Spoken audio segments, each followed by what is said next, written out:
Hello students, welcome back to my YouTube channel. तो आज हम लोग देखने वाले हैं क्लास 7th का जो वीकली टेस्ट आज हुआ आप लोग का 13 सितंबर को जो वीकली टेस्ट हुआ उसका आंसर की को देखेंगे। देखिए, प्रोजेक्ट रेल झारखंड शैक्षिक अनुसंधान एवं प्रशिक्षण परिषद रांची, उसका आंसर की को देखेंगे और आप लोग मिला लीजिएगा और कमेंट में जरूर बताइएगा कि आप लोग का कितना सही हुआ है और वीडियो को अपने दोस्तों में भी शेयर कर दीजिएगा ताकि वो भी मिला सकें कि उनका कितना सही हुआ है। तो चलिए देखते हैं। देखिए, सवाल नंबर पहला था, भौतिक परिवर्तनों में पदार्थ की रचना में परिवर्तन होता है, नया पदार्थ बन जाता है, कोई परिवर्तन नहीं होता है या फिर केवल भौतिक गुणों में परिवर्तन होता है। तो भौतिक परिवर्तनों में पदार्थ की रचना में परिवर्तन नहीं होता है और न ही नया पदार्थ बनता है। नया पदार्थ तो आप लोग का रासायनिक परिवर्तनों में बनता है। कोई परिवर्तन नहीं होता है, ये भी गलती हो जाएगा क्योंकि भौतिक परिवर्तन होता है, उसमें परिवर्तन हो रहा है तो कुछ न कुछ परिवर्तन तो होगा ही। इसलिए केवल भौतिक गुणों में ही परिवर्तन होता है। यही इसका सही जवाब हो जाएगा, ऑप्शन नंबर डी। अगला क्वेश्चन, निम्नलिखित में कौन सा परिवर्तन उत्क्रमणीय है?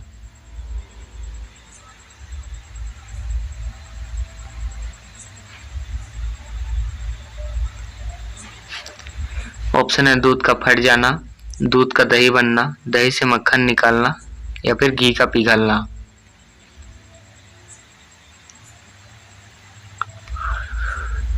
तो इसमें उत्क्रमणीय परिवर्तन यानी कि भौतिक परिवर्तन जिसमें हम लोग पुनः आपस बना सकते हैं उसको। देखिए, यहाँ पर दूध का फटना ये नहीं होगा, फिर दूध का दही बनना ये भी नहीं होगा और दही से मक्खन निकालना ये भी नहीं होगा। यहाँ पर घी का पिघलना ये बिल्कुल सही जवाब हो जाएगा, घी का पिघलना। देखिए अगला नंबर, निम्नलिखित में कौन सा रासायनिक परिवर्तन है? ऑप्शन है कोयले को पीसकर चूर्ण बनाना, कांच की बोतल का टूटना, कपड़े का फटना, कागज का जलना।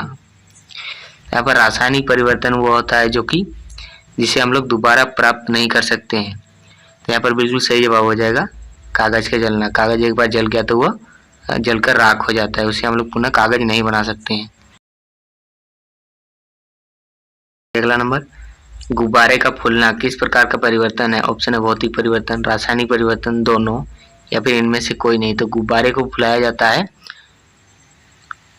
जब गुब्बारे में हवा भरा जाता है तो ये बिल्कुल फूल जाता है। तो ये किस प्रकार का परिवर्तन है? इसमें से हवा हम लोग निकाल भी सकते हैं यानी कि पुनः उसी अवस्था में ला सकते हैं, इसलिए इसका बिल्कुल सही जवाब हो जाएगा भौतिक परिवर्तन। अगला क्वेश्चन, दूध का दही बनना किस प्रकार का परिवर्तन है? ऑप्शन है भौतिक परिवर्तन, रासायनिक परिवर्तन, दोनों या फिर इनमें से कोई नहीं। तो दूध का दही बनना जो है ये रासायनिक परिवर्तन है। दही से हम लोग फिर से दूध नहीं प्राप्त कर सकते, इसलिए ये रासायनिक परिवर्तन हो जाएगा।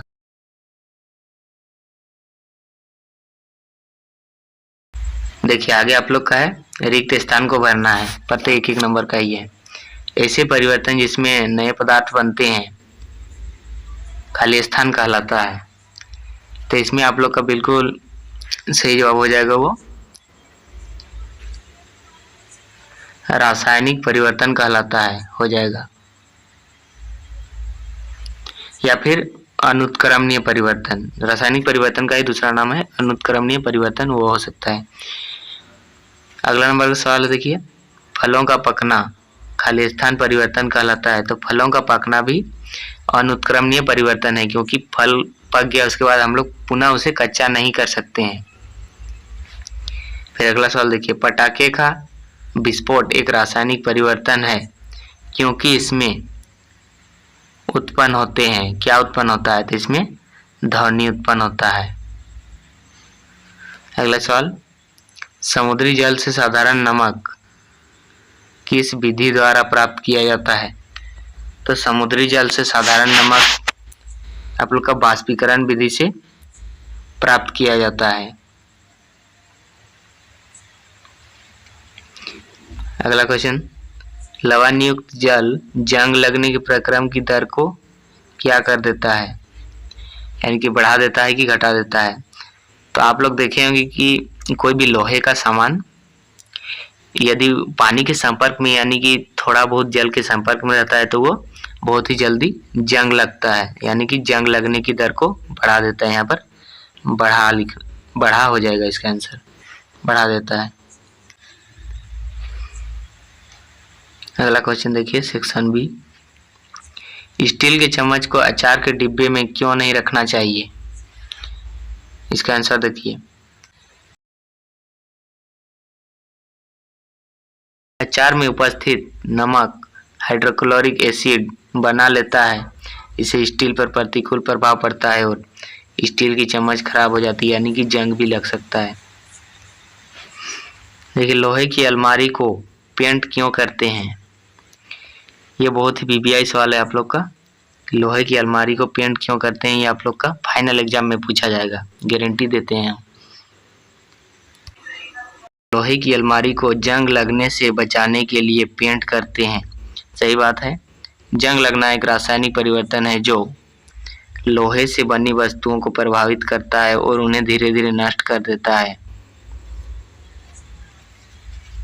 इसलिए हमें लोहे की अलमारी को पेंट करना। अगला क्वेश्चन, एक ऐसी घटना लिखें जिसमें भौतिक और रासायनिक परिवर्तन दोनों होती है। मोमबत्ती का जलना, मोमबत्ती के जलने पर मोम पिघलता है और कुछ भाग नीचे गिरता है। मोम का यह भाग ठंडा होकर ठोस मोम में बदल जाता है, यह एक भौतिक परिवर्तन है। पिघले मोम का शेष भाग जलकर नया पदार्थ कार्बन डाइऑक्साइड एवं जल बनाता है, अतः यह एक रासायनिक परिवर्तन है। यानी कि मोमबत्ती का जलना एक ऐसा परिवर्तन है जिसमें भौतिक परिवर्तन और रासायनिक परिवर्तन दोनों होते हैं। उत्क्रमणीय एवं अनुत्क्रमणीय परिवर्तन के दो उदाहरण लिखें, यानी कि भौतिक और रासायनिक परिवर्तन के दो उदाहरण लिखना है। ये उत्क्रमणीय परिवर्तन के उदाहरण, तो इसका हो जाएगा बर्फ से पानी बनाना। ये उत्क्रमणीय परिवर्तन इसलिए हो रहा है क्योंकि हम लोग पानी को फ्रिज में रखकर बर्फ बनाते हैं और बर्फ को फिर से निकालकर पानी में भी बदला जा सकता है, इसलिए भौतिक परिवर्तन यानी कि उत्क्रमणीय परिवर्तन हो रहा है। और मोम का पिघलना, ये हमने अभी ये देखा कि मोम पिघल जाता है और उसे पुनः मोमबत्ती के रूप में बना सकते हैं। अनुत्क्रमणीय परिवर्तन के उदाहरण देखिए, लकड़ी का जलना, एक बार लकड़ी जल गया तो वो क्या हो जाता है, राख हो जाता है या फिर कोयला बन जाता है। फिर है रोटी पकाना, यानी कि रोटी पकने के बाद उसे हम लोग पुनः आटा नहीं बना सकते हैं। निम्नलिखित को भौतिक एवं रासायनिक परिवर्तनों में वर्गीकृत कीजिए। चावल का पकना, मोम का पिघलना, धान से भूसी अलग करना, पत्तियों से खाद बनना। तो देखिए चावल का पकना ये हो जाएगा आप लोग का रासायनिक परिवर्तन, मोम का पिघलना भौतिक परिवर्तन, धान से भूसी अलग करना ये भी भौतिक परिवर्तन हो जाएगा, क्योंकि हम लोग भूसी को मतलब धान से अलग करके पुनः उसमें डाल सकते हैं और फिर से अलग कर सकते हैं, इसलिए भौतिक परिवर्तन हो जाएगा। और फिर पत्तियों से खाद बनना ये हो जाएगा आप लोग का रासायनिक परिवर्तन हो जाएगी। यही था वीकली टेस्ट का क्वेश्चन आंसर, आप लोग मिला लीजिएगा और कमेंट में ज़रूर बताइएगा कितना सही हुआ है आप लोग को। और हाँ, ऐसे ही वीडियो पाने के लिए हमारे यूट्यूब चैनल को सब्सक्राइब कर लीजिए और बेल नोटिफिकेशन जरूर दबाइए ताकि सबसे पहले आपके पास वीडियो का नोटिफिकेशन पहुँचे। वीडियो को अपने दोस्तों में शेयर भी जरूर कीजिए।